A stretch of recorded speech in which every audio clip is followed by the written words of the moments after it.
I think the biggest one, I haven't had any too concerning, but the ones for me are... The kind of role you have within the NDIS whole stakeholders or the whole ecosystem is support coordination, which is highly sought after for service providers, because you are the front end of the... you have individual plans in your control, and then you are trying to identify who is the right service provider for them. That's part of the role, and which means you get, a lot of emails from a lot of service providers that, look at me, I do this. Look at me, I do this. Can you refer to me?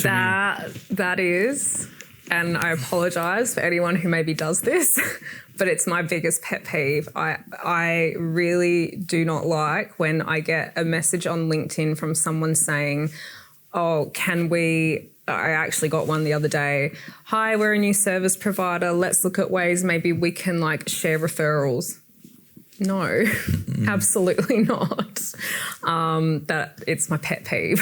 So I notice, if I use, LinkedIn, if I am trying to find a specific person, I might need let's say I actually have to find a dietitian for a participant who needs to have training in peg feed management, things like that. So I might look on LinkedIn to see if there's anyone specific who matches that. And I just kind of noticed there's probably 4 or 5 big providers, it's the same ones, who comment on everything saying, we have capacity, we have capacity, we have capacity.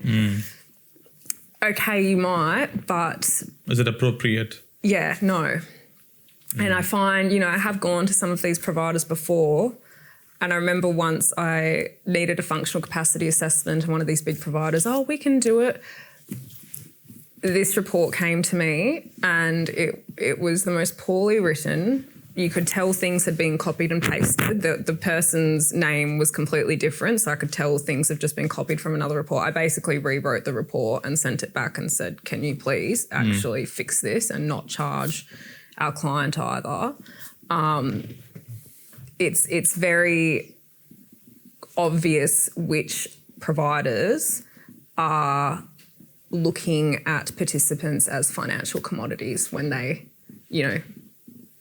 act like that online, if that makes sense. I can see you're just chasing hours, KPIs, billables. You're not actually looking to provide tailored support to this person. And what, in your observation in the local market, what kind of a referral proposals have you received? Anything not ethically right, or anything which you have met and felt, I don't know, it smells fishy here? I think the biggest one, I haven't had any too concerning, but the ones for me are certainly a couple of new providers that have popped up, and it's that whole message of, oh, how can we help each other out with referrals? And I'm like, that's not how this works. That concerns me. That's the attitude, or attitude's probably not the right word, but the idea that providers coming into this space think that the NDIS is about. It's like, this isn't a money-making, we're not selling coffee cups. These are people. And I can clearly see you're here for the money.